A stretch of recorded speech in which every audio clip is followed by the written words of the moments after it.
Assalamualaikum warahmatullahi wabarakatuh. Alhamdulillah rabbil alamin wassalatu wassalamu ala asyrafil anbiya'i wal mursalin wa ala alihi wa sahbihi ajma'in. Rabbi shrah li sadri wa yassir li amri wahlul 'uqdatam min lisani yafqahu qawli.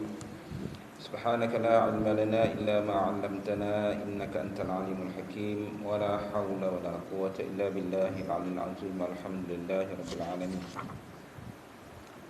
Kita masih lagi di dalam tajuk fasal yang ketiga, kepentingan akidah dalam Islam. Kepentingan akidah di dalam Islam. Jadi sambungan pada muka surat 25. Apa yang disebutkan oleh pengarang berkenaan dengan kepentingan, pentingnya akidah itu di dalam Islam, dibawakan beberapa dalil. Baik, kita sambung atas. Akidah mempunyai peranan penting juga dalam hidup dan kehidupan seseorang manusia untuk menanamkan semangat keimanan dalam hati mereka. Seseorang manusia yang hidup di alam dunia ini dan tidak tertanam di dalam hatinya rasa keimanan adalah mereka yang terpedaya oleh kesenangan hidup di dunia. Oleh itu, mereka yang hidup di dunia ini tanpa dipandu oleh akidah dan tidak tertanam di dalam hatinya semangat keimanan, mereka sentiasa merasa gembira hidup di dunia dan berangan-angan hidup di dunia ini lebih lama. Firman Allah Ta'ala, A'udzu billahi minasyaitonir rajim, wa la tajidannahum ahrasan nasi 'ala hayatin wa minal ladina asyraku yawaddu ahaduhum law yu'ammaru alfasana وَمَا هُوَ بِمُزَحْزِحِهِ مِنَ الْعَذَابِ أَنْ يُعَمَّرَ وَاللَّهُ بَصِيرٌ بِمَا يَعْمَلُونَ. Surah Al-Baqarah ayat 96. Demi sesungguhnya engkau, wahai Muhammad, akan dapati mereka itu. Ini orang yang tidak mementingkan akidah, ataupun berkenaan dengan ayat ini, orang Yahudi. Engkau akan dapati mereka itu, wahai Muhammad, seloba-loba manusia kepada hidup lama. Loba, tamak. Dan lobanya mereka kepada hidup itu melebihi loba orang-orang kafir musyrik. Tiap-tiap seorang dari mereka suka kiranya ia boleh hidup 1000 tahun. Padahal umur panjang yang demikian tidak akan dapat melepaskannya dari azab yang disediakan oleh Allah. Dan ingatlah, Allah sentiasa melihat akan apa yang mereka lakukan. Oleh yang demikian, berakidah dan bertauhid dalam Islam dan hidup di dunia adalah suatu perkara yang penting untuk memperoleh kebaikan di dunia dan di akhirat. Seseorang yang telah nyata kejahilannya dalam ilmu akidah atau ilmu tauhid, binasalah akidah dan amalan-amalan mereka, dan banyak maksiat dan dosa yang akan berlaku dan timbul berbagai-bagai kerosakan dan bala bencana. Firman Allah Subhanahu wa taala, Zaharal fasadu fil barri wal bahri bima kasabat aydin nas liyudhiqahum ba'dal ladzi 'amilu la'allahum yarji'un. Surah Rum ayat 41. Telah timbul berbagai-bagai kerosakan dan bala bencana di darat dan di laut dengan sebab apa yang telah dilakukan oleh tangan manusia. Timbulnya yang demikian kerana Allah hendak merasakan mereka sebahagian daripada balasan perbuatan-perbuatan buruk yang mereka telah lakukan, supaya mereka kembali, yakni insaf dan bertaubat. Bala bencana yang diturunkan Allah tidak putus-putus di sana sini adalah disebabkan banyak perbuatan maksiat yang dilakukan oleh umat manusia sendiri kerana kejahilan mereka dalam akidah dan tauhid. Dengan erti kata yang lain, hidup mereka itu selaku seorang Muslim tidak berasaskan akidah dan tauhid. Baik, kata pengarang, bagaimana peranan akidah tauhid, iman di dalam kehidupan seseorang. Bahkan kehidupan orang yang sesat sekalipun, orang yang tidak diterima agama mereka di sisi Allah sekalipun, peranan akidah yang mereka pegang itu penting bagi mereka. Kerana mereka tidak akan bergerak, tidak akan melangkah kecuali dengan akidah. Sesiapa saja. Kita kata semua manusia ini bergerak, melangkah dengan akidah. Sama ada akidah yang betul ataupun tidak betul. Akidah kepercayaan. Dia percaya sesuatu itu. Contoh, dia nak beli barang di kedai. Dia percaya kedai buka. Dia percaya dia ada duit. Dia percaya dia mampu jalan untuk pergi ke kedai. Dia percaya kalau dia pergi beli barang tu dia dapat. Maka dia pun bergeraklah. Dia pergilah kedai. Tapi kalau dia yakin, kepercayaan. Kalau dia yakin dalam hati dia, dengan perasaan dia yakin kedai tutup. Dia yakin barang tak ada. Adakah dia nak pergi ke kedai? Perkataan lain kata, pergi saja. Nak tengok boleh lah. Tapi mungkin kalau dia nak pergi, dia pergi juga. Dia pergi ada urusan lain. Tapi kalau semata-mata nak pergi, walaupun dekat, walaupun sikit perbuatan yang kita nak buat, kalaulah benda yang kita nakkan itu kita percaya tak dapat, maka kita tidak akan buat. Seseorang itu tidak akan buat. Jadi apa pun, semuanya bersangkut paut dengan i'tiqad, dengan akidah, dengan kepercayaan kita. Percaya, bila kita percaya sesuatu itu ada, maka kita akan buat ataupun kita akan melangkah untuk berusaha nak dapatkan. Tapi kalau kita percaya benda tu tidak menghasilkan apa-apa, kita yakin sungguh, maka kita tidak akan buat. Jadi maksudnya, semua perbuatan kita ni, start daripada celik mata sampailah tidur balik, bahkan dalam mimpi pun i'tiqad kita jalan. Kita dah sebut dah banyak kali. Dalam mimpi dan tidur pun i'tiqad kita jalan. Akidah kita jalan. Itu sebab nak mensahihkan, nak membetulkan apa yang ada pada i'tiqad kita sebelum daripada tidur, Nabi ajarkan kita baca surah. Ada bacaan-bacaan. Di antaranya surah, di antaranya ayat kursi. Di antaranya qul a'udzu birabbil falaq, qul huwallah, qul a'udzu birabbil falaq, dan juga qul a'udzu binnas. Dan juga ada tambahan qul ya ayyuhal kafirun. Jadi ayat-ayat yang Nabi suruh kita baca ialah berkaitan dengan i'tiqad, berkaitan dengan tauhid. Bahkan amalan-amalan seharian kita tu, bila kita baca, walaupun kita dalam keadaan tidak sedar, tak sedar kita melakukan satu perkara dalam keadaan kita sibuk dan sebagainya, tapi kalaulah i'tiqad kita bersamaan dengan apa yang kita baca. Contohnya, Nabi SAW disebut dalam hadis yang sahih berkenaan dengan Sayyidul Istighfar. Sayyidul Istighfar. Ini cantik sangat kalau ibu-ibu amalkan. Allahumma anta rabbi la ilaha illa ant, khalaqtani wa ana abduka wa ana ala ahdika wa wa'dika mastata'at. A'udzu bika min syarri ma sana'at. Abu'u laka bi ni'matika alayya wa abu'u bi dhanbi faghfirli fa innahu la yaghfiru dzunuba illa ant. Cari semulalah berkenaan dengan Sayyidul Istighfar. Cari semula. Kalau yang dah hafal tu, saya sebutkan apa fadilat yang dapat. Jadi dalam bacaan itu sebenarnya dia menceritakan tentang i'tiqad. Dia menceritakan tentang Allahumma anta rabbi. Wahai Tuhan, engkau adalah Tuhan. Engkau adalah penciptaku. La ilaha illa ant. Tiada Tuhan yang layak disembah kecuali engkau. Sehingga akhir. Jadi ceritanya berkenaan dengan kepercayaan kita. Jadi kalau kita sebut, Nabi kata, kalau sebut pagi dibaca sekali ataupun 3 kali. Kalau dia mati sampai ke petang, antara dia baca pagi sampai ke petang. Kalau dia mati dalam beriman, dia akan masuk syurga.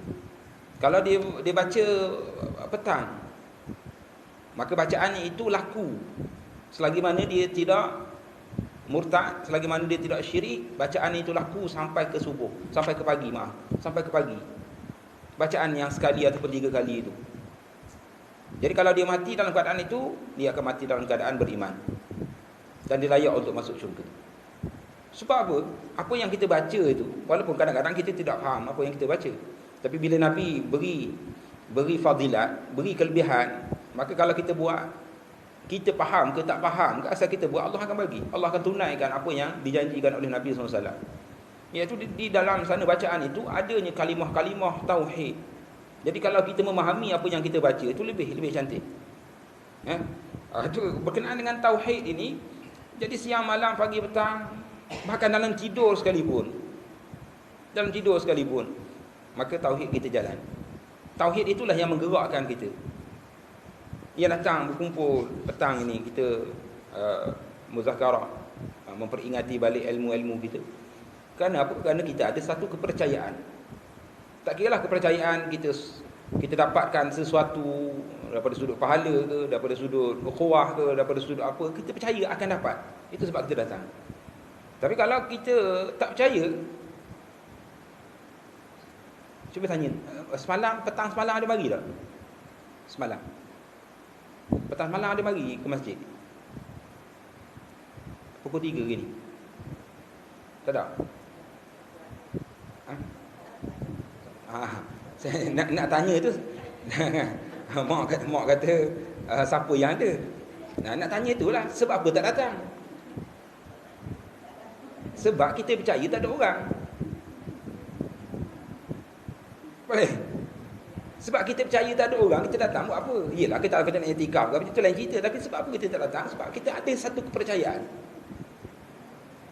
Boleh faham? Itu dengan kepercayaan itulah yang datang ke tak datang ke, yang buat apa pun semua dengan kepercayaan. Itu pentingnya i'tikaf. Jadi penting i'tikaf, sebab i'tikaf ni dia akan duduk pada orang yang tak betul, pada orang betul pun semuanya dia akan duduk. Jadi tinggal lagi yang betul, dia akan membawa kita ke syurga. Yang tak betul, kepercayaan yang tidak betul, dia akan menyebabkan duduk dalam neraka, bahkan kadang-kadang kekal. Yang ramainya akan kekal di dalam neraka akibat daripada rosaknya i'tikad kepercayaan. Itu pentingnya akidah ini ataupun kepercayaan yang sahih, yang apabila kita dah dilahirkan dalam keadaan agama Islam yang sebenar, dalam keadaan kita lahir dalam keadaan duduk dalam Islam dah. Islam tu benar dah. Jadi tinggal lagi, kalaulah wasak orang yang duduk dalam Islam dua kali dia rugi. Kalaulah wasak orang yang di luar daripada Islam, dia lahir dalam keadaan dia tidak Islam, kemudian dia rosak sampai ke mati, dia rosak, maka tak galak jugalah perkataan kita. Sebab dia tak duduk pun, tak pernah duduk pun di dalam agama. Tetapi bagi orang yang pernah duduk di dalam agama Islam, tiba dia terlibat dengan murtad ataupun terlibat dengan syirik, itu semuanya masalah i'tikad. Terlibat dengan murtad ataupun terlibat dengan syirik, maka dia akan dicampak ke dalam neraka. Kalau dia tidak bertaubat waktu hidup ni, dia akan dicampak ke dalam neraka selama-lamanya. Itu rugi. Sedangkan dah duduk dalam jalan yang lurus dah. Baik, kata pengarang,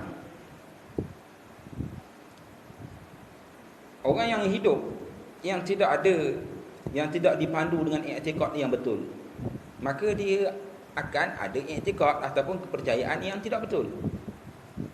Contohnya kita orang Islam, kita percaya, kita yakin hidup kita adalah hidup sementara.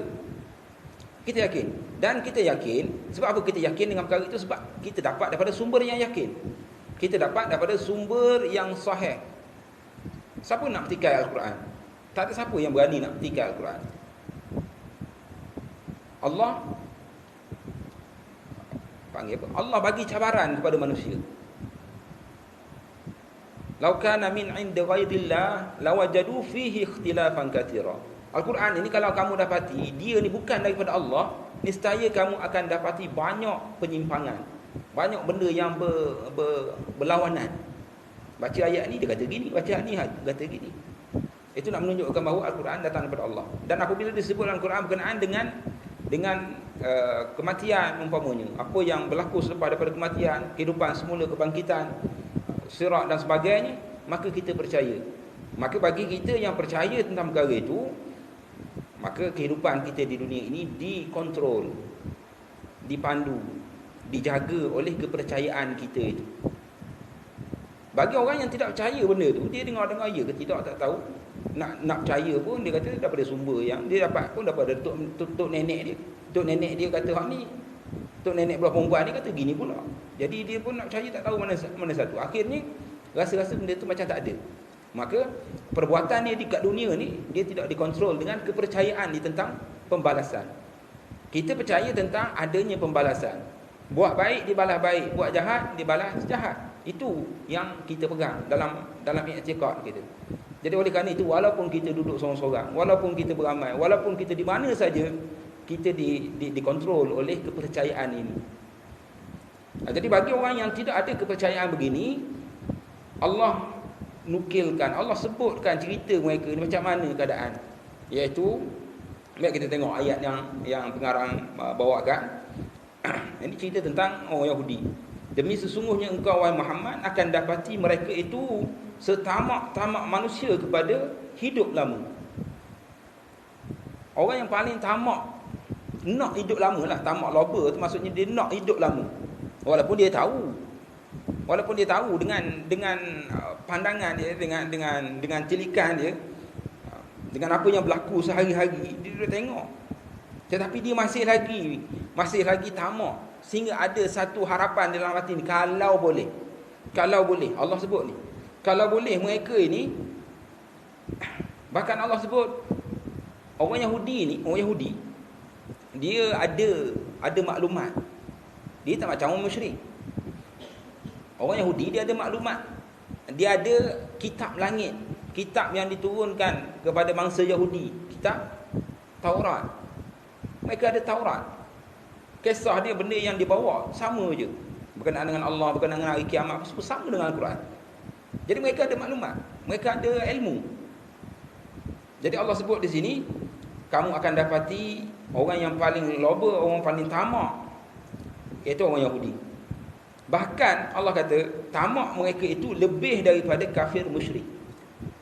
Tamak lebih daripada kafir musyrik.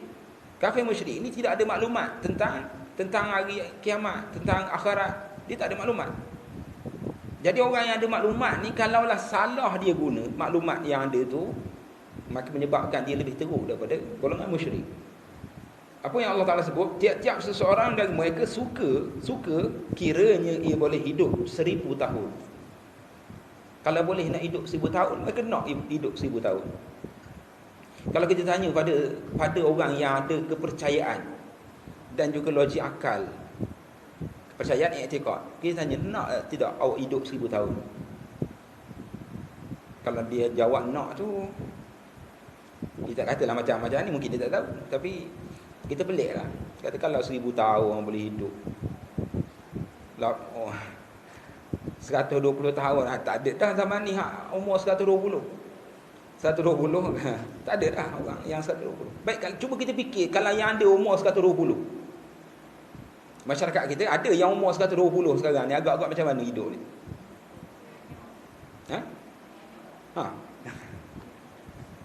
Nyanyoknya dengan macam-macam. Kalau 1000 tahun, lagu mana agaknya? Ya, tapi tengok dia punya tamak, kalau boleh 1000 tahun pun dia nak. Tak cara janji hidup menyusahkan orang ke apa, itu lain cerita. Tak nak mati. Ini perangai yang ada pada orang Yahudi, orang yang tidak tepat. Dia orang ada i'tikad, ada kepercayaan yang Allah bekalkan kepada mereka di dalam Taurat, tapi mereka tidak gunakan, tidak ambil peduli, sehingga akhirnya mereka percaya kepada perkara-perkara yang tidak sepatutnya. Jadi Allah sebut tidak akan dapat melepaskannya. Padahal umur panjang yang demikian tidak akan dapat melepaskannya dari azab yang disediakan oleh Allah. Kalaulah panjang umur sekalipun, dia tidak akan lepas daripada azab. Allah kata, Sebab apa? Sebab orang yang umur panjang, kalau iktikad dia rosak, sama je. Panjang macam mana pun, tapi akidah dia rosak, kok mana pun kena masuk neraka juga. Boleh faham? Jadi sekarang ni yang umur panjang, yang bermanfaat bagi orang umur panjang ni ialah orang yang iktikad dia betul, akidah dia betul, iman dia betul. Kalau tidak betul, umur pendek ke, umur panjang ke, langsung tidak memberi manfaat dia untuk lari daripada azab Allah. Tu banyak kali saya bagi terbuka minda lah perkara ni, pertanyaan berkenaan dengan orang yang baru 2 hari ataupun baru sehari duduk dalam kafir. Orang yang baru sehari duduk dalam kafir, macam mana gambaran dia? Orang yang manusia ni Allah bagi ada masa dia ni kalau mati waktu masa yang daripada umur dia baru lahir sehinggalah dia balik, waktu itu dia panggil waktu fitrah, waktu fitrah. Maknanya dia kalau dia mati waktu itu, kalau dia ni anak orang kafir ke, dia ni kafir ke, dia sembah berhala ke, selagi mana dia tidak sampai umur baligh, maka dia dikira Islam. Dia dikira Islam. Tak kiralah dia anak Firaun sekali pun, tak kira nama apa sekalipun, sebelum dia balik, kalau dia mati, dia dikira orang Islam. Dikira fitrah. Sebab apa? Sebab masa itu masa yang Allah bagi untuk kita mencari. Untuk kita nak mencari, nak tahu siapakah pencipta kita. Walaupun telah pun dibekalkan sebahagian daripada maklumat tentang pencipta kita. Tinggal lagi antara umur itu sampai ke balik, kita cari dengan pandangan kita, dengan pengajian kita, dengan ilmu kita, kita cari siapa sebenarnya pencipta kita. Jadi dalam tempoh pencarian itu, kalau dia mati dalam keadaan Islam. Walaupun dia ni memang jenis sembah berhala tiap hari. Boleh? Fitrah. Jadi antara masa dia lahir sehingga ke balik ni, kita ada tahap mumayyiz. Kalau kita belajar fiqh lah, budak yang mumayyiz, dia boleh jadi imam. Sah dia jadi imam. Budak yang mumayyiz, bukan balik ke tak? Mumayyiz. Mumayyiz ni dia tahu dah mana yang bersih, mana yang tak bersih, mana yang suci, mana macam mana dia nak makan macam mana dia nak berwudu, perkara yang batalkan wudu, dia tahu belaka, maka dia sah, boleh dia jadi imam walaupun dia belum baligh. Tapi syarat dia mumayyiz, dia dapat membezakan yang kotor dengan yang bersih. Bukannya syarat sampai umur mumayyiz. Di dalam bab i'tiqad, dalam bab i'tiqad, akidah, dia dikira apabila seseorang itu mencapai tahap baligh 10, 11 sehinggalah umur 15. Jadi waktu itu dah cerdik dah. Umur 10 tahun cerdik dah, 11 tahun cerdik dah. Nampak? Boleh dah nak fikir sendiri tentang Tuhan. Jadi masih lagi Allah bagi peluang kepada mereka ni sehinggalah umur baligh. Selepas mereka ni baligh, kalau mereka kekal di atas kekafiran mereka, walaupun baru 2 jam, walaupun baru sehari, dia balik umur 15, umur dia 15 sehari. Lepas daripada balik, sehari lepas pada tu dia pun mati. Lepas dia balik, sehari dia pun mati. Orang kafir ni tadi, budak yang kafir ni tadi. Nak tanya, dia duduk kat mana akhirat nanti? Allah letakkan dia di mana? Dia mati sehari selepas dia balik, tapi matinya itu dalam keadaan kafir. Kalau dia mati sehari sebelum balik, kita faham lah tadi, syurga lah. Tapi kalau dia mati sehari selepas balik dalam keadaan dia kafir lagi, dia duduk mana? Dia duduk mana? Campak di mana? Dalam neraka. Nak tanya ni dalam neraka lah. Selama mana? Selama mana? Dia sehari baru dia kafir.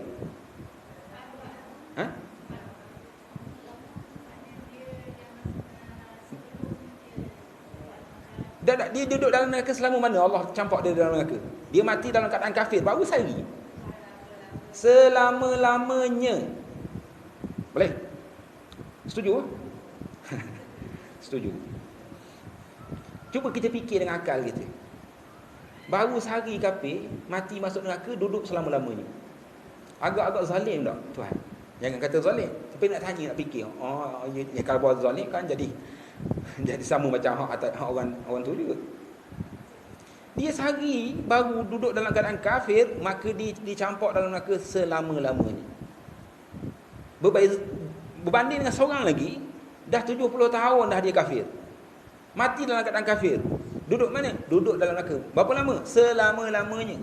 Pertanyaan kita, kenapa tak 70 tahun je? Sebab dia kafir 70 tahun je.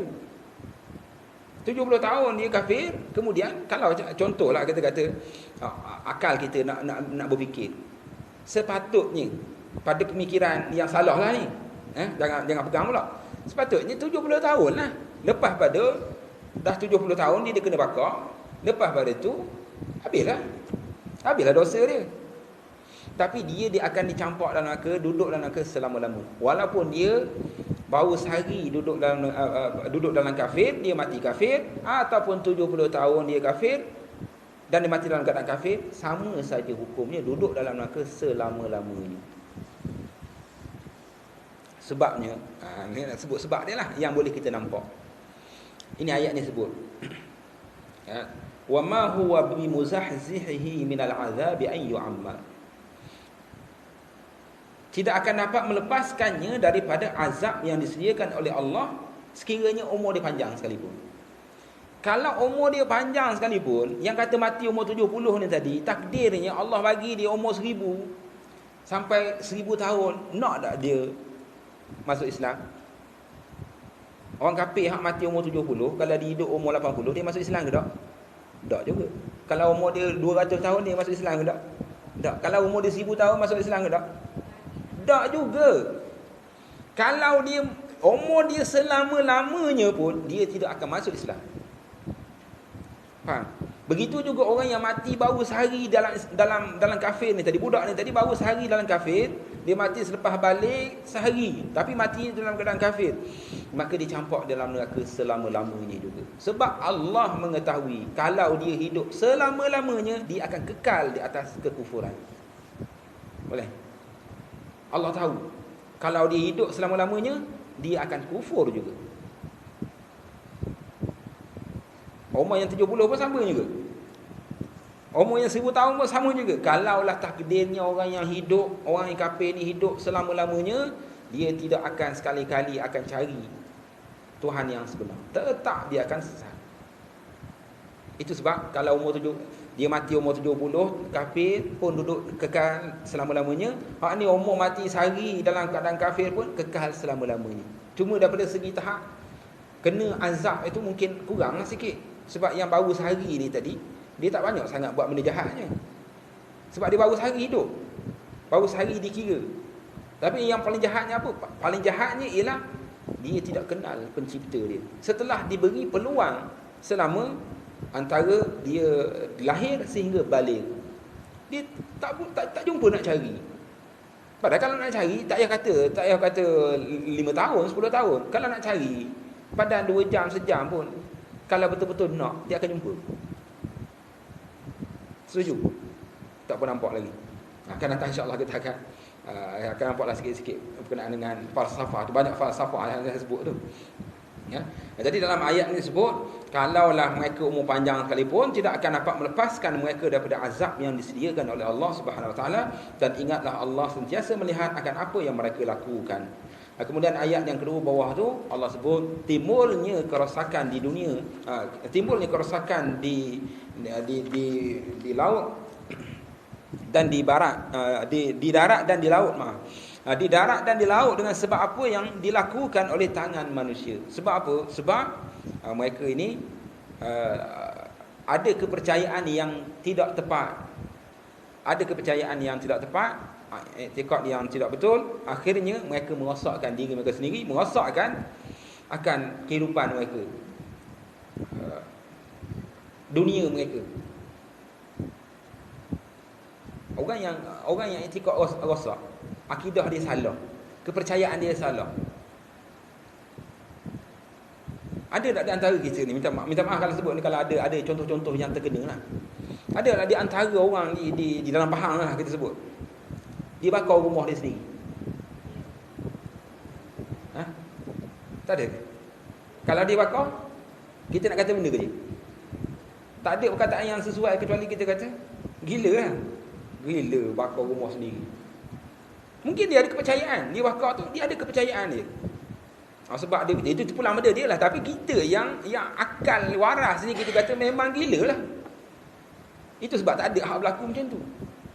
Tetapi dalam masalah i'tikad, kepercayaan akidah Islam ini, kalaulah tidak kita ambil, kita faham keseluruhannya, dia akan menyebabkan seolah-olah macam mana orang hak bakar rumah sendiri. Bahkan lebih teruk. Sebab apa? Orang yang bakar rumah, dia boleh pergi numpang rumah orang. Orang tanya, kenapa pula awak bakar rumah? Saja dia numpang rumah awak. Aduh, lagi 2 kali tak cerdik. Aduh. Kata tak dapat nak numpang rumah awak, dia kata. Itu sebab aku bakar rumah aku. Dia bakar rumah dia mungkin boleh pindah tempat lain. Tetapi kalau orang yang tidak tepat pada akidah, dia sebenarnya merosakkan diri dia sendiri. Dia merosakkan diri dia sendiri, seolah-olah dia bunuh diri dia sendiri. Sebab apa? Sebab dia zalim. Orang yang tidak tepat i'tikad, dia zalim pada Allah yang pertama. Itu sebab Allah marah sangat. Kita kalau orang zalim pada kucing pun kita marah. Kita tengok. Orang zalim pada kucing, pada binatang pun kita marah. Walaupun kita tak suka. Tak suka pun kucing. Masuk dalam rumah pun kita hambat. Tapi bila ada orang yang buat zalim pada kucing, kita marah. Tetapi kalaulah kita faham, orang yang tidak tepat i'tikadnya, akidah dia, sebenarnya dia zalim pada pencipta dia. Dia zalim pada Allah. Sebab Allah sendiri kata, inna syirka la zulmun azim. Dalam surah Luqman kata kepada anak dia. Luqman dia mewasiat kepada anaknya, ya bunayya, wahai anakku. Tengok dia berbeza. Orang dulu, orang soleh, dia kata apa ke anak dia? Ya bunayya, wahai anakku, la tusyrik billah. Jangan kamu syirik kepada Allah. Inna syirka, sesungguhnya kesyirikan itu la zulmun azim, kezaliman yang besar. Kezaliman yang besar. Syirik adalah kezaliman yang cukup besar. Kita kata sebab apa? Cukup besar. Habis-habis besar dah. Sebab zalim pada pencipta sendiri. Kalau zalim pada rumah sendiri, zalim pada rumah macam tadilah, dia bakar rumah dia. Zalim pada rumah pun orang kata gila. Zalim pada binatang yang tak boleh nak melawan dia balik, pun orang kata tak cerdik. Awak kucing bolehlah buat gitu. Macam buat kat kerubah. Cuba buat zalim pada lembu besar sikit lagi kan. Orang pun kata tak apa cerdik. Apatah lagi kalau orang zalim pada diri sendiri. Kita tengok dia duduk toreh jari dia. Kita kata apa saja je. Kita kata dia tak cerdik. Memang tak cerdik. Satu lagi bila kita tengok dia zalim pada Allah. Lagilah kita kata tak apa cerdik. Tapi masalahnya sebab apa? Orang tak kata orang yang zalim, orang yang terlibat dengan syirik ini sebagai orang yang tidak cerdik. Sebab orang tak tahu. Orang tahu kalau buat kainat pada binatang, orang tahu itu tak apa cerdik. Jadi orang katalah tak cerdik. Tetapi orang tak kata pada orang yang zalim pada Allah, pada pencipta dia sendiri sebagai tak cerdik. Sebab apa? Sebab dia tak tahu. Dia sendiri pun tak tahu benda itu adalah tak cerdik. Tapi Allah kata, inna syirka la zulmun azim. Syirik itu adalah kezaliman yang maha hebat. Sebab zalim pada Allah Subhanahu Wa Taala. Baik, bagi orang yang terlibat dengan merosakkan kehidupan mereka sendiri, alam tempat mereka tinggal dan sebagainya, ialah hasil daripada keyakinan yang tidak tepat di dalam hati mereka.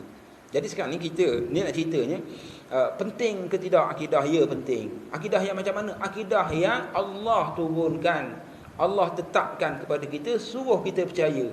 Yang itu saja kita percaya. Yang lain itu tengoklah. Ada benda yang Allah tak ada sebut benda tu. Kita nak percaya, tak percaya pun tidak ada masalah. Tapi ada benda yang Allah suruh kita percaya, tak percaya bermasalah. Apatah lagi kalau langgar. Orang yang percaya apa yang Allah suruh percaya tentang sirat. Pernah belajar kan? Sirat. Ihdinas siratal mustaqim. Tunjukkanlah kami jalan yang lurus. Jalan yang lurus. Sirat. Di akhirat nanti ada satu lagi nama dia sirat juga, ataupun dipanggil jisr jahannam, jisr ala jahannam. Jambatan di atas jahannam. Yang ini wajib kita percaya kalau Allah dah bagi tahu. Allah bagi tahu dah, Nabi pun dah bagi tahu, wajib kita percaya. Tak percaya hukum dia kufur. Kufur wal a'yadu billah, kafir kalau tak percaya. Sebab apa? Sebab Allah bagi tahu, suruh percaya, dan benda itu Allah suruh kita percaya. Dan ada benda yang Allah tak suruh kita nak percaya, itu pulanglah. Ada bendanya dengan uji kaji kita. Contohnya bila kita masak lah. Kita percaya kalau kita masak, kita buat kuih, kita panaskan, kita guna api yang sederhana dalam masa 5 minit. Contoh, nak buat contoh. Kalau tak betul contoh tu, minta maaf, saya tak buat kuih. 5 minit dengan api sederhana, maka dia okey jadi. Kita percaya benda tu. Dan kita juga percaya kalau kita habis kuat api tu, dalam masa 2 jam, dengan gomoh-gomoh terbakar. Kita nak percaya tak nak percaya tu terpulang. Boleh faham? Kita nak percaya ni, kalau buat macam ni kan terbakar rumah. Kalau buat macam ni kan bukan setakat gentung kuih awak ni, dengan awak sekali gentung. Ada pula habis pulas gas tu. Nak percaya, tak nak percaya, tidak ada masalah bab tu. Boleh faham? Sebab itu yang tidaklah Allah tetapkan kita nak percaya tak percaya, itu tidak ada masalah. Tapi apa yang ditetapkan oleh Allah suruh kita percaya. Ini yang bermasalah kalau tak percaya, ataupun percaya tapi percaya kod lain. Percaya tapi percaya kod lain. Caranya itu berbeza dengan apa yang Allah kehendaki, pun bermasalah juga. Jadi masalahnya berkenaan dengan i'tiqad ini, kita kena tahu apa yang Allah suruh kita tahu, Allah suruh kita percaya, Allah suruh kita yakin. Yang selain daripada itu terpulanglah. Terpulanglah. Kalau masak Maggi, lepas kita rendam dia, kalau 5 minit okey, sedap makan. Tapi kalau kita rendam dia 2 jam, Maggi. Rasa kalau rendam air habis, tak ada air dia sedut masuk dalam Maggi. Molek Maggi tu dia jadi laksa. Jadi laksa tu dah. Kita nak percaya tak percaya tu terpulang. Itu tolak tepi, tak masalah. Tapi apa yang Allah suruh kita percaya ni, kita kena betulkan dia apa dia. Tak banyak bendanya. Kenapa yang Allah suruh kita percaya diletakkan di dalam rukun iman. Antu'mina billah, baru percaya kepada Allah. Sampai akhir 6 rukun itu. Itu je Allah suruh kita percaya. Itu yang besar, tapi yang kecil itu yang banyak. Yang kecil itu banyak. Percaya kepada Allah tidak hanya setakat percaya dia ada. Percaya dia ada, Fir'aun percaya Allah ada. Fir'aun pun percaya adanya pencipta alam. Walaupun dia menolak dengan mulut dia, tapi dia percaya adanya sebenarnya, bukan dia yang buat alam ni. Sebab dia sendiri pun datang daripada tak ada. Fir'aun sendiri yang mengaku akulah Tuhan, tapi sebenarnya dalam hati kecil dia, Allah sebut, dia mengakui adanya pencipta. Dia mengakui ada.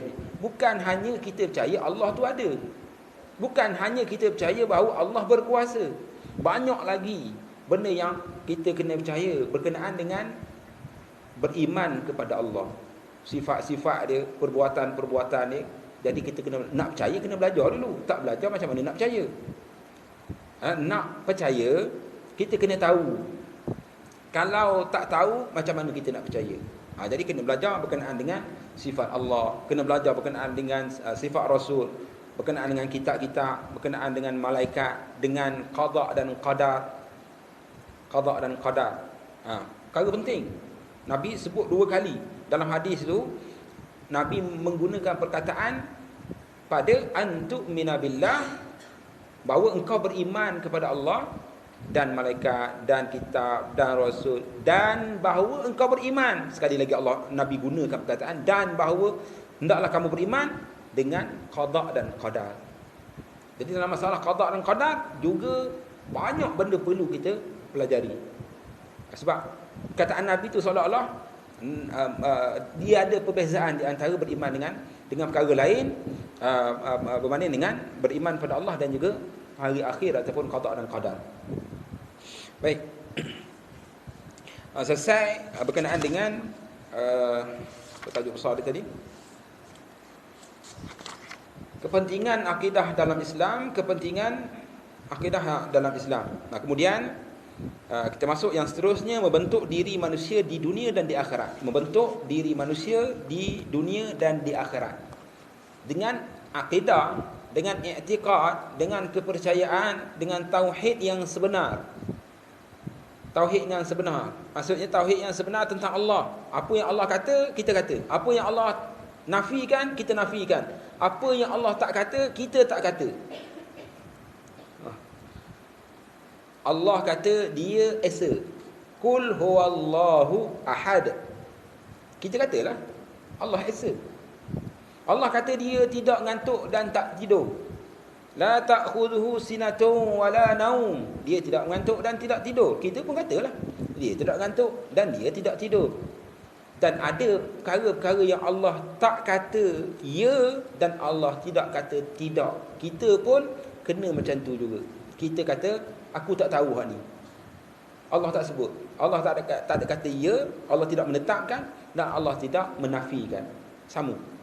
Nah, jadi kita Allah tidak tetapkan perkara itu dan Allah tidak menafikan, jadi aku tak kata apa-apa. Wallahu a'lam.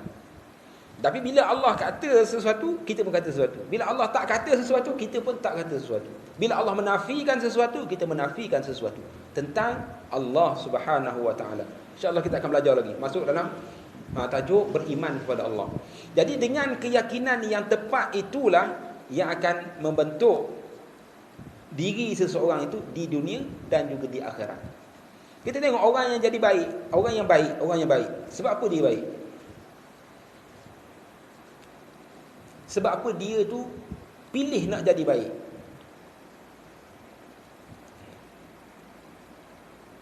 Boleh jawab? Ke soalan saya tak apa jelas? Kita ni ada pilihan. Kita nak jadi baik boleh, kita nak jadi jahat pun boleh. Kan? Mana kita boleh nak pilih lah. Nak jadi jahat pun tak masalah. Maksud boleh tu atas diri kita lah. Allah suka tak suka tu lain cerita. Kita nak ada pilihan. Tapi tiba-tiba ada seseorang itu, kita tengok muka dia bengih. Budak ni tengok muka dia bengih, tengok dia punya baju dia, tapi baik orang ni. Sampai kita kata tak sangka betul budak tu. Ada perkataan keluar tak sangka betul budak tu. Aku tengok gaya macam perompok lah kita kata kan. Tengok muka dia, tengok ganas dia macam perompok. Tapi ya Allah, semayang berjemaah tak tinggal. Ish, tak sangka. Kita kata begitu. Jadi sebab apa dia pilih nak jadi baik? Sebab dia, tak apalah saya jawab je sana.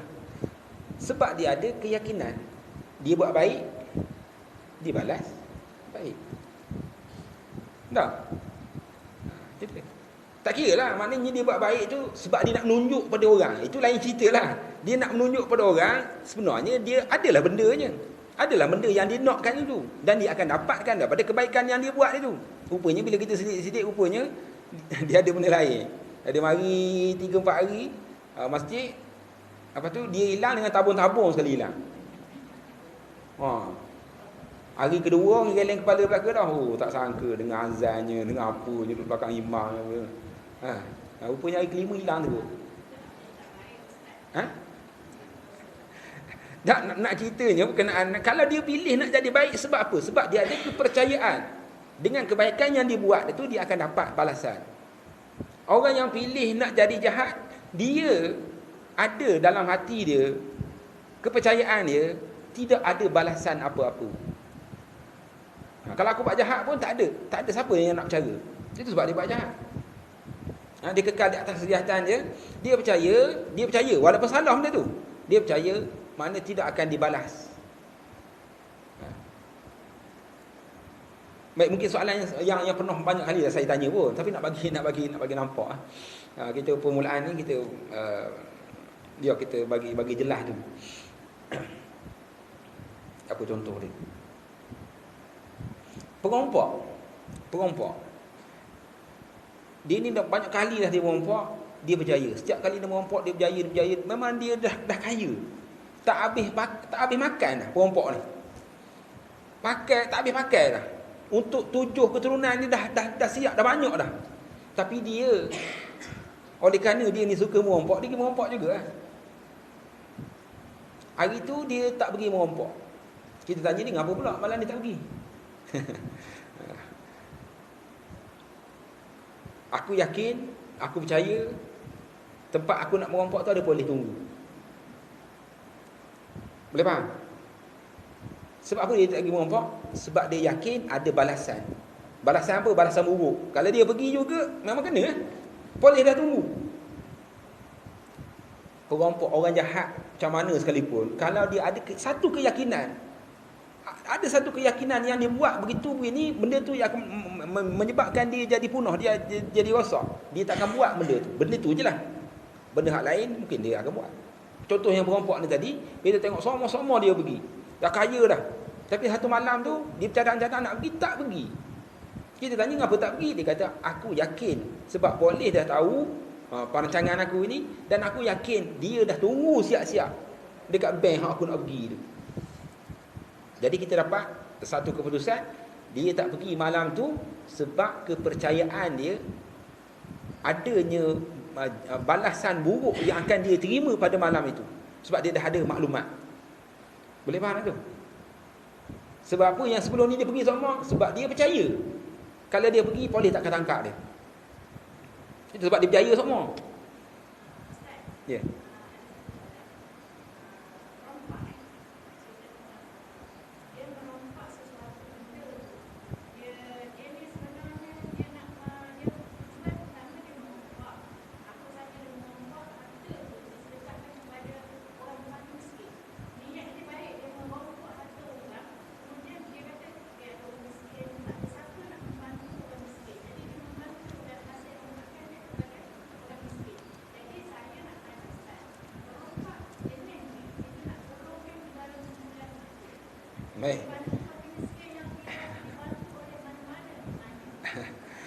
Baik, merompak kerana nak bantu orang miskin.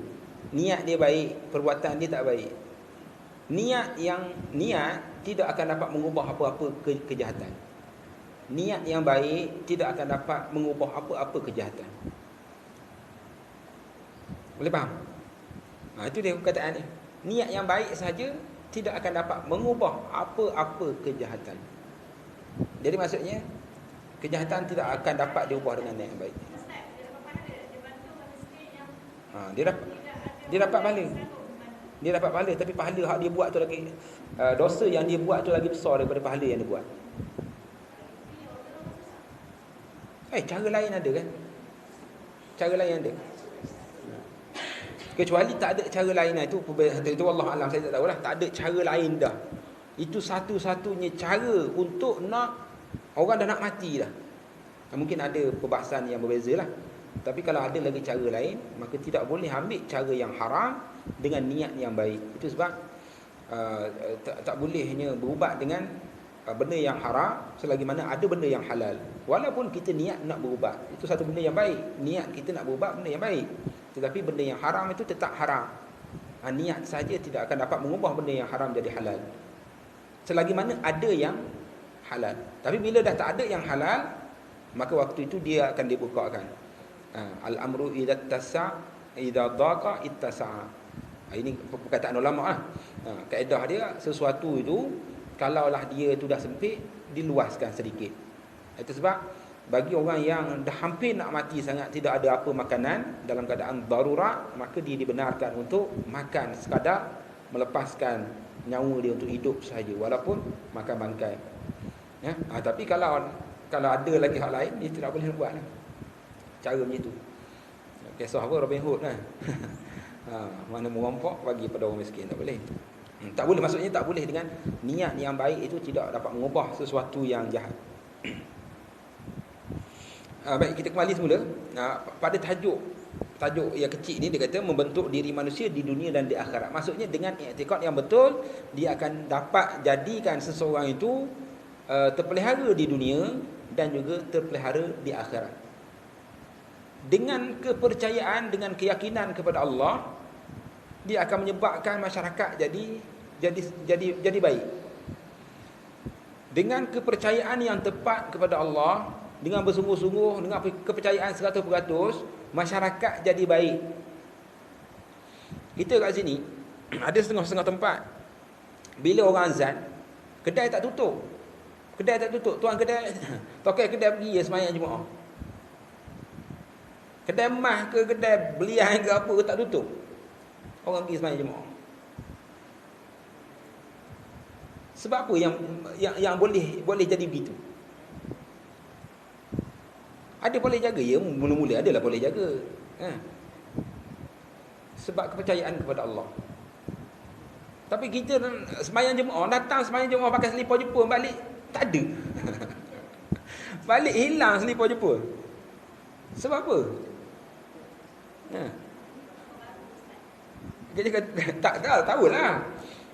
Kita datang pakai selipar Jepun, berapa ringgit sangat, tapi tengok kena curi juga. Kena curi di masjid. Orang hak datang semayang juga ambil bawa balik. Wallahualam lah, kita kata tak tahulah, kan? Tapi kita kata kalau betul lah niat dia tu, kalau dia tersalah ambil tu lain cerita. Tapi kalau betul dia niat nak mencuri, jadi sebab apa dah datang dah ke masjid tapi buat satu perkara yang tidak selayaknya. Sebab iman dia, kepercayaan dia kepada Allah ada kurang. Ada kurang di sana. Walaupun dia kata, ya Allah aku semayang kerana Allah aku buat, tapi ada lagi benda yang dia tidak faham tentang Allah. Itu sebab dia sanggup buat benda yang Allah larang. Jadi dengan keyakinan, dengan kepercayaan, dengan akidah, dengan iman kepada Allah sahaja. Bukannya hak lain-lain lagi, tak masuk lagi hak lain. Dengan beriman kepada Allah sahaja. Kepercayaan yang sebenar, faham sungguh. Kemudian kita yakin sungguh, kemudian kita percaya sungguh. Maka akan baik masyarakat. Itu maksudnya dengan akidah dia akan dapat membentuk diri manusia di dunia dan juga akhirat. Baiknya orang di dunia ini sebab ada benda yang pelihara dia, yang kontrol dia, iaitu yang kontrol dia itu adalah berdalaman dia itu, akidah dia itu. Baik, kita baca dia punya keterangan dia. Seseorang manusia yang hidup di dunia sebagai darul fana, iaitu negeri yang binasa, dan hidup di akhirat sebagai darul baqa, iaitu negeri yang kekal abadi, hendaklah membentuk diri mereka dengan iman dan Islam yang berasaskan akidah yang sahih. Ini bermakna akidah yang merupakan asas utama untuk membentuk diri manusia menjadi seorang mukmin dan muslim, seorang yang beriman dan beragama Islam. Dengan sebab itulah Allah Subhanahu wa taala menyuruh umat manusia dalam hidup dan kehidupan mereka sehari-hari beriman dan menganut agama Islam. Firman Allah Azza wa Jal, yang pertama firman Allah, Aminu billahi wa rasulih wal kitabil ladzi nazzala ala rasulihi wal kitabil ladzi anzala min qabl wa man yakfur billahi wa malaikatihi wa kutubihi wa rusulihi wal yawmil akhir faqad dhalla dhalalan ba'ida. Maknanya, berimanlah kamu kepada Allah dan Rasulnya, dan kepada kitab Al-Quran yang telah diturunkan kepada Rasulnya, yakni Nabi Muhammad SAW, dan juga kepada kitab-kitab suci yang telah diturunkan dahulu daripada itu.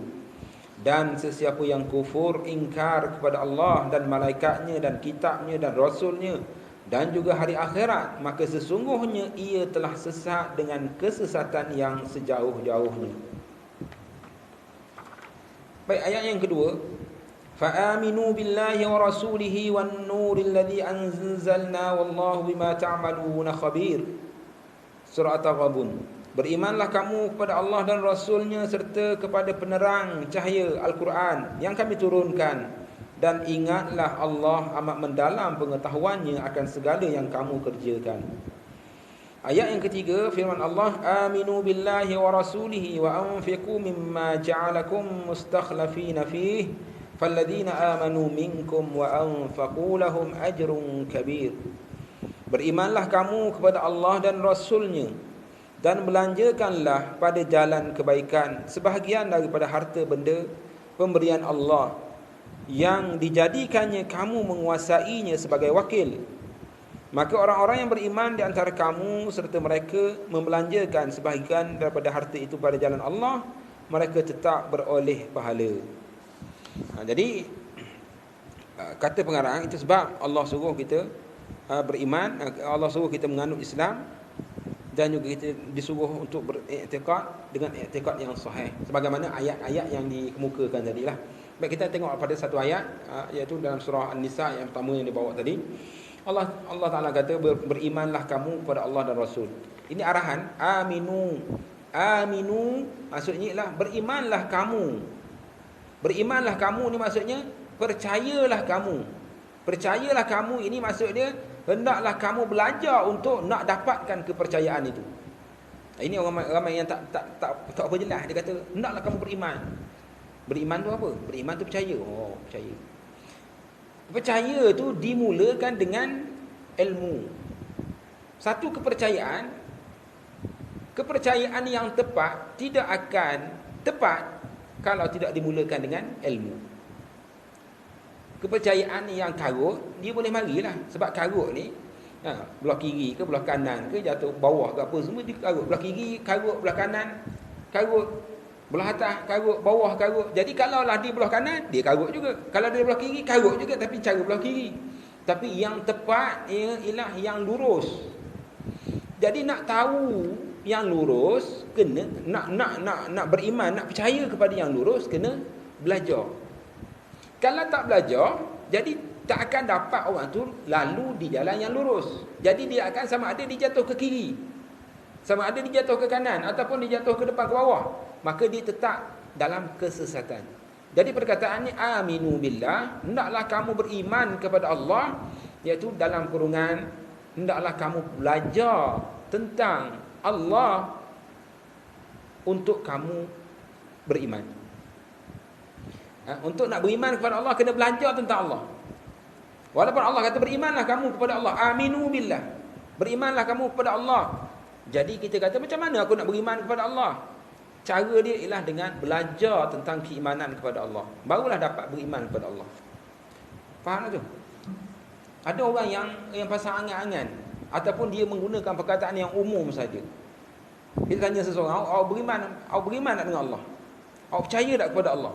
Dia akan jawab tanpa ragu-ragu, percayalah. Kenapa pula awak tanya macam tu? Macam kau ni tak percaya je. Dia pula marah kita. Kita tanya dia percaya tak kepada Allah. Lepas tu last kali dia tanya balik, kenapa awak tanya? Kenapa awak tanya aku ni percaya ke tidak? Taklah. Kalau kata orang yang percaya kepada Allah ni dia belajar, tapi aku tengok awak ni tak belajar. Macam mana awak boleh percaya pada Allah sedangkan awak tak belajar? Percaya pada Allah, kata dia. Ibu-ibu ni boleh faham apa nada suara saya. Nada suara saya tu, saya sedang bercakap dengan seseorang. Jadi dua orang.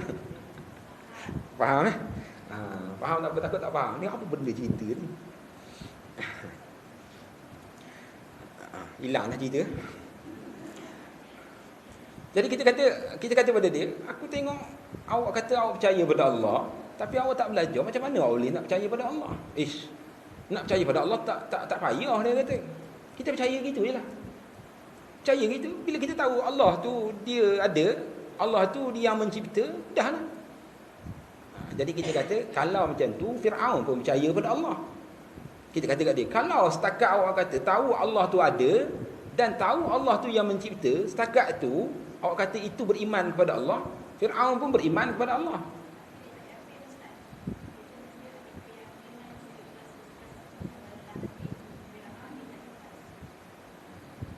Baik.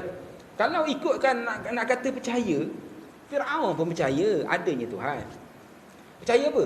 Percaya ada Tuhan. Firaun percaya tak? Dia yakin tak ada Tuhan? Dia yakin ada Tuhan. Firaun disebut dalam Quran. Perkataan ni. Wastaiqanat anfusuhum. Hati dia tu yakin adanya Tuhan. Tapi sebab apa dia tolak? Sebab dia takbur. Sebab dia takbur. Sebab dia rasa dia gagah. Sebab dia rasa dia tinggi. Itu sebab dia tolak. Tapi dia percaya bahawa Allah ada. Dia percaya Allah yang mencipta. Tu. Sekarang kita pergi tanya orang yang semua tokong, kita tanya dia, siapa yang buat alam ni? Siapa yang ciptakan alam ni? Agak-agak dia nak jawab tak tokong dia. Itu bermakna dia percaya bukan tokong dia yang buat, tapi dia percaya ada satu kuasa lain yang buat alam ini. Faham? Jadi dia percaya ke tak? Adanya satu kuasa lain yang jadikan alam, dia percaya. Kalaulah, itu perkataan saya dengan orang tadilah. Kalaulah setakat awak kata awak percaya Tuhan ada, awak percaya Tuhan ni yang Maha Pencipta, Firaun pun percaya macam awak juga. Tapi kenapa Firaun kena duduk dalam neraka? Kata dia, kita ni tak payah nak tak beria-beria. Kalau kita percaya Tuhan tu ada, kita percaya Tuhan tu yang berkuasa, okey dah tu. Jadi kita kata pada dia, tak okey. Tak okey kalau awak percaya Tuhan tu ada dan awak percaya hanya Tuhan tu ada dan berkuasa. Jadi apa lagi yang perlu? Apa lagi yang perlu kepada kepercayaan kepada Allah? Kita kena percaya bahawa ini hak ni yang awak tak tahu ni. Dengar molek. Kita kena percaya bahawa Allah yang Maha Pencipta itu jugalah yang seorang-seorang dia je yang layak menurunkan aturan kepada kita. Aturan kepada kita. Dia tu jugalah yang mengatur kita ni nak sembahyang berapa rakaat. Yang dia jugalah yang kata hari Jumaat bagi orang lelaki, hari Jumaat dia ada sembahyang Jumaat. Tuhan itu jugalah yang kata setiap setahun tu dia ada puasa sebulan Ramadan. Tuhan itu saja yang layak, orang lain tak layak boleh kata. Jadi maksudnya bukan sekadar seseorang itu percaya ada Tuhan, percaya Tuhan itu berkuasa, itu nak menunjukkan bahawa dia telah pun beriman kepada Allah. Bukan. Banyak lagi benda yang perlu dia tahu untuk dia ni dikira sebagai orang yang beriman kepada Allah. Jadi pada perkataan aminu billah dalam ayat ini, hendaklah kamu beriman kepada Allah, bukannya sekadar kata percayalah Tuhan itu ada. Hendaklah kamu percaya Tuhan itu ada. Tidak, dia merangkumi tiga perkara. Yang pertama ialah berkenaan dengan Tuhanlah yang menciptakan alam. Yang kedua, Tuhan Allah itulah yang menetapkan ibadah. Dan yang ketiga, Tuhan itulah yang mempunyai sifat-sifat yang sempurna. Jadi kita belajarlah sifat. Kita bertanya hak kawan tadilah. Awak kata awak beriman, awak dah beriman pada Allah. Baik, sekarang ni cuba sebut pada, kita bincanglah dengan kita bawa ke dia lah, kita bincang. Cuba awak sebut dalam 15 sifat Allah. Oi, banyak sangat tu. Tak apalah 10 je. Dia pun sebut. Sampai 5 je. Wujud, dia boleh ingatlah tu. Qidam, baqa', mukhalafatuhu, tak apalah. Qiyamuhu. Tak apalah, boleh 5 lah awak sebut separuh. Qiyamuhu, lepas tu wahdaniyah, lepas tu nampak? Minta 10, minta 15 kurang 10. Bila dia awak 10, 5 je lekat. Dah macam mana nak kata awak ni percaya pada Allah? Sebab bila kita nak percaya kepada sesuatu yang tak nampak, kita kena belajar. Boleh faham tak? Kita kena belajar segenap sudutnya supaya kita tidak tersalah. Sebab Allah ialah sesuatu yang gaib, tak nampak. Jadi yang dia beritahu kepada kita, keseluruhan apa yang diberitahu kepada kita, maka kita kena belajar. Apa pun sifat dia ada banyak mana. Dia sebut dalam hadis beratus-ratus sifat. Ada sifat-sifat yang kita sebut dalam kitab ni, sifat yang agak pelik daripada kita. Tapi Nabi sebut benda tu. Jadi kita kalau kita yang belajar ni pun rasa-rasa macam iya ke tidak ni. Tapi hadis tu hadis Muslim tu. Payah juga dah nak kata. Kita yang belajar, kalau orang tak belajar lagi.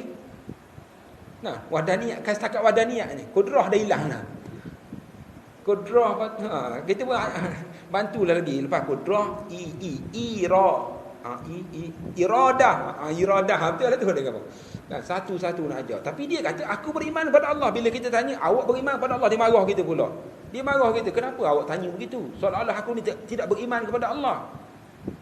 Jadi kita kata pada dia, beriman kepada Allah bukan hanya setakat percaya Allah itu ada, dan bukan hanya setakat percaya bahawa Allah berkuasa sahaja, bahkan banyak lagi benda yang perlu kita tahu.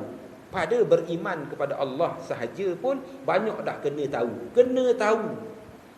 Kena tahu ni maksudnya kena pergi belajar. Duduk di rumah ngati depan TV pula, tak ada. Ngati depan TV, subhanallah. Depan TV tak dapat. Dia tidak akan dapat dengan amalan tak akan dapat. Kita nak iman, kita kena belajar. Bukannya kita nak iman dengan beramal. Amalan itu cuma membantu sikit sebanyak aja. Tetapi sebenarnya untuk nak beriman ialah kena belajar. Dah belajar barulah kita beramal dengan keimanan yang ada dalam hati kita. Tapi ramai yang tak faham, bila sebut beriman, dia kata kita nak mantapkan iman ialah dengan amalan. Marilah amalan apa pun aku beramal, tak apa, aku nak mantapkan iman. Sedangkan awak nak percaya apa pada Tuhan, awak tak tahu Tuhan itu macam mana. Awak tak tahu pun sifat Tuhan. Macam mana awak nak percaya dengan sifat yang Allah sebutkan itu? Jadi apa pun pada perkataan aminu billah, maksudnya kena belajar tentang Allah. Kena belajar tentang Allah. A sampai Z. Apa yang disebut semua kena belajar. Supaya kita tidak tersalah. Kalau yang belajar pun mungkin tersalah, boleh faham? Banyak kali dah saya ulang perkataan itu. Yang belajar pun banyak juga yang tersalah, ataupun yang belajar pun ramai juga yang tak faham. Kalau tak belajar 14 kali lah tak faham. Tak payah katalah aku duduk rumah pun aku faham. Jangan berdoa je. Boleh faham itu? Perkataan amin. Saya nak bawa perkataan aminu billah tu kita kena faham betul-betul. Bukan Allah suruh kita percaya gitu je dah. Allah suruh kita percaya, sebelum percaya tu kena belajar dulu, barulah kita boleh percaya. Supaya kepercayaan kita itu tepat. Kemudian dalam ayat juga diiringi dengan beriman pada Allah dan Rasul dan kitab. Sama jugalah. Maknanya bila Allah suruh kita beriman, maksudnya Allah suruh kita belajar dulu. Dah faham, dah reti, dah tepat benda tu, barulah kita percaya. Barulah kita yakin. Dan kitab yang diturunkan kepada Rasul dan juga kitab yang sebelum kamu. Kitab sebelum Al-Quran iaitu Taurat, Zabur, Injil. Kita percaya kepada penurunan dia. Kita percaya adanya Allah turunkan selain daripada Al-Quran, yang diturunkan daripada langit kepada nabi-nabi yang tertentu sebelum daripada Al-Quran yang ada. Termasuklah suhuf, lembaran-lembaran. Dia bukannya kitab tetapi lembaran. Ada 2-3 helai. Suhuf, sahifah. Ada diturunkan kepada Nabi Musa, ada diturunkan kepada Nabi Ibrahim, ada diturunkan Nabi Adam dan sebagainya. Ada diturunkan suhuf. Jadi kita percaya ada diturunkan. Tapi berkenaan dengan isi kandungan dia, itu tidak perlu kita nak pergi cari. Hanya dengan adanya Al-Quran sudah pun memadai. Baik, kemudian Allah sebut dalam ayat ini, wa may yakfur billah. Ini yang kita bimbang ni, bila Allah kata. Bila orang kata kita sesat, kita terasa juga. Orang kata kita benda tak molek, kita rasa. Bila Allah kata lagi, patutlah kita terasa. Allah kata apa? Wa may yakfur billah wa malaikatihi wa kutubihi wa rusulihi wal yaumil akhir faqad dhalla dhalalan ba'ida. Dan sesiapa yang kufur, ingkar kepada Allah dan malaikatnya dan kitabnya dan rasulnya dan juga hari akhirat, maka sesungguhnya ia telah sesat dengan kesesatan yang sejauh-jauhnya. Orang yang kufur kepada Allah dan Rasul dan apa semua yang disebut itu, maka orang tu Allah kata, Allah bagi cok. Ini cok yang memang laku. Cok sesat ni memang laku. Bila Allah sendiri kata sesat, faqad dhalla dhalalan ba'ida. Orang ni sesat dengan kesesatan yang sejauh-jauhnya. Maksud bila Allah kata sesat, dia tidak akan jumpa sirat, dia tidak akan jumpa jalan yang lurus. Maka dia akan jalan yang bengkok. Jalan yang bengkok ni sama ada dia akan sampai tapi lambat ataupun tak sampai. Dua risiko dia. Jalan yang bengkok, dia sama ada dia sampai tapi lambat ataupun tak sampai terus. Kita nak pergi ke Temeluk, kita keluar ke simpang kita ni. Kita nak pergi ke Temerloh, kita belah ke kanan. Pergi ke belah ke Kampawah. Sampai dekat Kampawah, sempang Kampawah, kita pergi belah kanan pula. Sampai ke Temerloh, sampai lah. Cuba kita pergi belah kiri. Sampai sempang depan ni kita pergi belah kanan, cantiklah. Sampai Kampawah, kita pergi belah kiri. Nak gimana? Nak kita Temerloh lah ni. Tapi pergi ala ke Kuantan. Sampai ke Kuantan nak gimana? Nak kita Temerloh. Kau ni jauh dah ni, tak apa, sampai. Kau mana pun sampai. Tengoklah, kalau minyak ada duit apa semua, boleh sampai ni. Sampai ke Kuala Terengganu, sampai ke Golok apa semua, sampai naik Bangkok tu. Pusing kok. Tak tahu lah sampai bila Temerloh. Boleh faham? Ataupun tak sampai terus. Tapi kalau jalan yang lurus, dulu kita tak ada highway.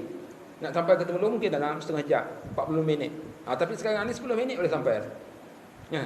Kalau lalu ke highway. Sebab apa? Dia cepat. Bila jalan lurus, dia cepat. Itu yang perlu pada jalan yang lurus atas dunia. Akhirat lebih lagi. Jalan yang bengkok, tak selamat, terjun neraka. Jadi bila Allah kata orang yang pilih untuk sesat, untuk kufur, untuk ingkar kepada Allah Rasul semua ni, maka dia adalah orang yang sesat dengan sesat yang jauh-jauh, sejauh-jauhnya. Iaitu dia akan terjun dalam neraka kalau dia tidak sempat bertaubat kepada Allah. Jadi macam mana orang yang nak bertaubat kepada Allah kalau dia tak tahu benda itu salah? Macam mana orang tu nak bertaubat kepada Allah kalau dia tak tahu dia duduk dalam kesesatan? Dia tidak akan bertaubat kepada Allah. Setuju tak? Orang yang dia tak tahu dia ni ada sakit, dia nak makan ubat. Yang tahu sakit pun ngelak makan ubat. Doktor dah cek betul, dah nampak dah ada dah dia punya apa benda. Allahu Akbar. Doktor dah bagi dah ubat pun, makan pun tak. Makan pun ngelak juga perkataan bahasa faham kan. Ini pula kalau orang yang dia tak tahu dia tu sakit dan tak berasa pun sakit. Tak pernah dia rasa gitu gini, tiba-tiba orang kata kena makan ubat ni, ubat benda pula ni. Ni ubat nak betul darah apa semua. Dah aku sihat. Nak pula orang paksa kena bayar pula, lagi nak marah kita. Aku kan bodoh, aku sihat. Nak suruh nak paksa nak beli pada awal nak lakukan tu. Sebab apa kita kata bila orang tak tahu yang dia sakit, maka dia tidak akan berubat. Begitu juga orang yang tak tahu dia sesat, dia tidak akan beristighfar. Nak tahu sesat tak sesat, kena duduk belajar macam ni. Tengok satu-satu apa yang disebut. Oh gitu dulu aku percaya macam ni, rupanya tak betul. Allah sebut macam ni. Baru kita tahu. Cek balik dengan ilmu. Baik, kita berhenti dekat ayat yang kita baca tadi. Kita berhenti pada mengenai dengan Islam. Allah telah berfirman sebagaimana berikut, muka surat 28. Baik, ada pertanyaan, soalan berkaitan dengan sila.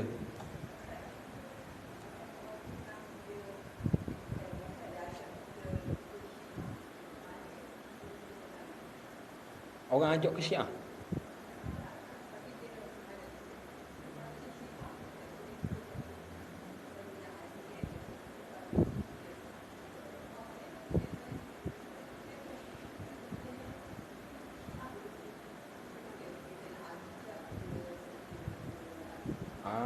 Baik. Orang yang telah pun terpengaruh dengan Syiah. Jadi kita nak ajak dia balik macam mana? Dia beginilah sebenarnya.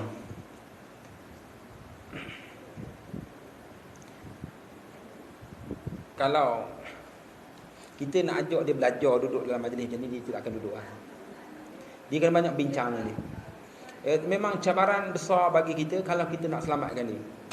Kita kena tahu benda apa kesalahan yang dalam apa yang dia belajar lah. Contohlah kata dia ni kat arah Syiah lah. Jadi kita kena kaji Syiah tu sesat kat mana yang dia boleh terima benda itu sebagai sesat dengan logik akal. Itu je. Tapi kalau kita kata dalil macam ni, kata sesat, sebenarnya macam ni kuno nak, dia tak akan terima. Kita kena cari satu logik akal. Apa yang ada dalam Syiah tu yang bila kita sebut dia terfikir iya juga. Bila sebut kata iya juga. Itu je jalan ni. Kalau tidak dia payahlah nak selamat. Cumanya banyak kena banyak bincang dia selalu.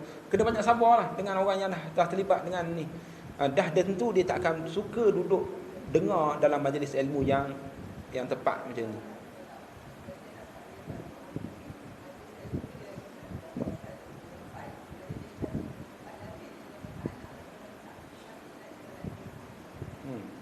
Ya, sama je. Ajaran yang menyimpang tu, itulah keadaan ni. Dia akan duduk dengan kelompok dia, dia akan terus dibuai.